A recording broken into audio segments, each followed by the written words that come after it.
ये सुनिए साहब, मोहतरमा का बयान सुनिए, आपका भी टीचर साहब खून खोल जाएगा। स्टार टीचर, यूट्यूब वाले स्टार टीचर, यूट्यूब वाले स्टार टीचर, जानना ना कौड़ी, कभी ब्लैक बोर्ड लेकर कुछ एक्सप्लेनर बनाते हैं, खाली व्यूज बटोरते हैं, उटपटांग ग्राफ्स लिखते हैं और उसके बाद से अपने आप को इतना महारथी समझने लगते हैं कि कुछ लोग उनको फॉलो करने लगते हैं उनके तमाशे की वजह से, और फिर वो जाकर जहां पर जो आता है वो बोलते हैं और उसके दम पर फिर वो पैसे वसूलते हैं, से वसूलते हैं। बिल्कुल तुम्हारी तरह एकदम बात है। ये जो एक्सप्लेनर बनाने वाले यूट्यूबर्स हैं और जो शिक्षक हैं उनमें फर्क है, वो फर्क सबको समझना पड़ेगा। ये जो आकर पैसों के लिए अपना धंधा बना रहे हैं एजुकेशन को, वो एक तरफ है, और इसी वजह से स्कूल्स, कॉलेजेस, यूनिवर्सिटीज में पढ़ाई नहीं होती है।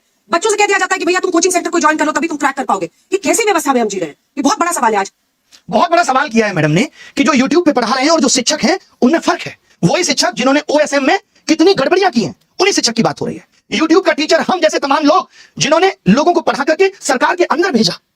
सोचिए, वो मैडम कह रही है कि फर्क होता है। फर्क मैडम रियल मीडिया और आपके जैसी चाटुकारी मीडिया में भी होता है।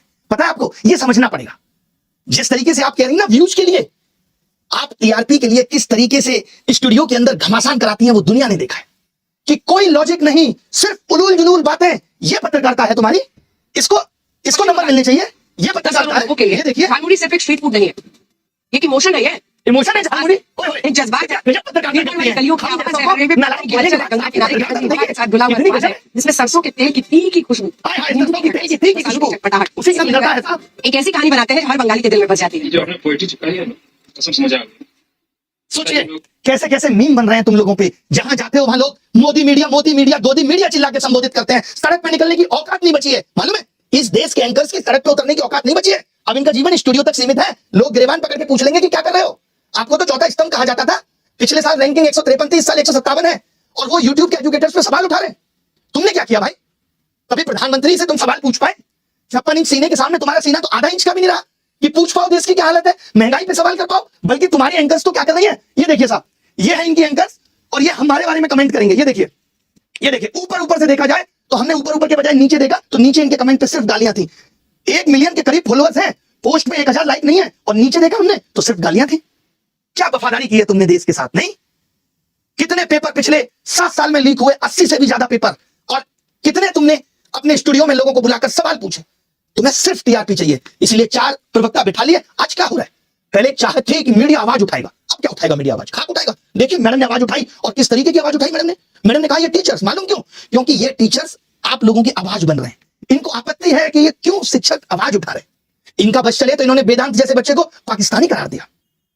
सोचिए, एक बच्चा जो ओएसएम सिस्टम का शिकार हुआ, जिसकी कॉपी को बदल दिया गया, उसको इन्होंने पाकिस्तानी बता दिया। आज आप देश में सवाल पूछेंगे तो आपको राष्ट्र विरोधी घोषित कर दिया जाए, और कुछ भी नहीं इसके अलावा।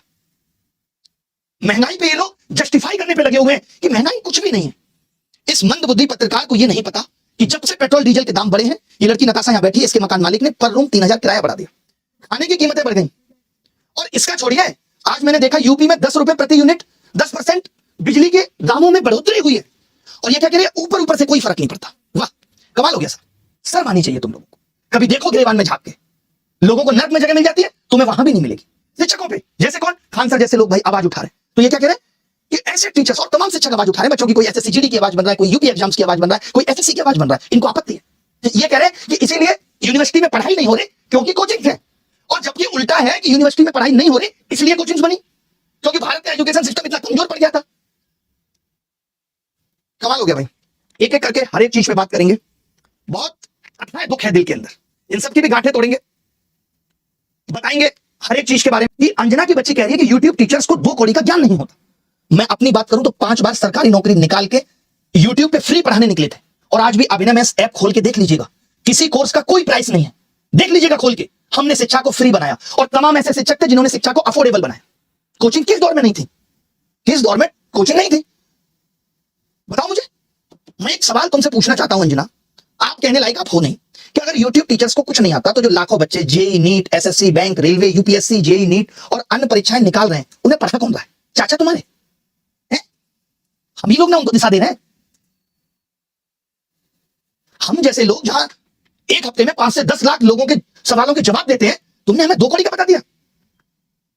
और जो वर्षों से तुम प्राइम टाइम के नाम पे देश की समस्याओं पे बहस करके नफरत फैला रही हो, उसका क्या? कभी पूछा तुमने बेरोजगारी पे सवाल? कभी उठाई तुमने 2020 में आयु शिक्षक नीति अब तक क्यों अप्लाई नहीं हुई? पूछा जाके शिक्षा मंत्री से? हुई तुम्हारी हिम्मत? प्रधानमंत्री के इंटरव्यू में तुम लोग पूछते हो बटुआ रखते हो कि नहीं? आम कैसे खाया? आप तो फकीर वाली जिंदगी जीते हो, जबकि तुम्हें दिख रहा होता है कि 10 लाख का सूट पेपर लीक पे इतनी बहस हो गई पिछले 1 महीने में, जमीन पे क्या बदला? किया तुमने इसका एनालिसिस? लेकिन तुमको समस्या किससे है? ब्लैक बोर्ड पे पढ़ा रहा टीचर से है। और मैं कहूं जो तुम लोग ये टेलीप्रॉम्प्टर देख के स्क्रिप्ट पढ़ रहे हो, हमको भी इससे समस्या है कि लिख कोई और रहा है, तुमसे पढ़ के ही नाम कमा रही हो। अगर स्कूल कॉलेज यूनिवर्सिटी इतने शानदार चल रहे हैं तो क्यों आ रहा है बच्चा यूट्यूब पे पढ़ने, और क्यों कोचिंग की तरफ आ रहा है? शौक से कोचिंग ज्वाइन कर रहा है बच्चा। उसे पता है कि ये व्यवस्था उसे मजबूर कर रही है। स्कूलों में नहीं पढ़ाया जा रहा, स्कूल बंद हो रहे हैं, स्कूलों में एक शिक्षक है, महिलाओं के लिए टॉयलेट नहीं है स्कूलों में, क्योंकि हमारे देश के नेता प्राइवेट स्कूलों का उद्घाटन करने में बिजी हैं। वो प्राइवेट एजुकेशन को प्रमोट कर रहे हैं क्योंकि वहां से पार्टी को चंदा मिलेगा। उठाया तुमने इन सब पे सवाल? तुमने तो सबको कह दिया, नाम लेके कुछ एक को कह देती जो लोग सच में धंधा कर रहे हैं। तुमने तो सब मेहनती शिक्षा, करोड़ों छात्र, सबका अपमान कर दिया। कोरोना में स्कूल बंद थे, किसने संभाली शिक्षा व्यवस्था? तमाम टीचर आए उस टाइम यूट्यूब पे, जिन्होंने लोगों की जिंदगी बदल के रख दी। तब करोड़ों बच्चों को शिक्षा तुम पहुंचा रही थी।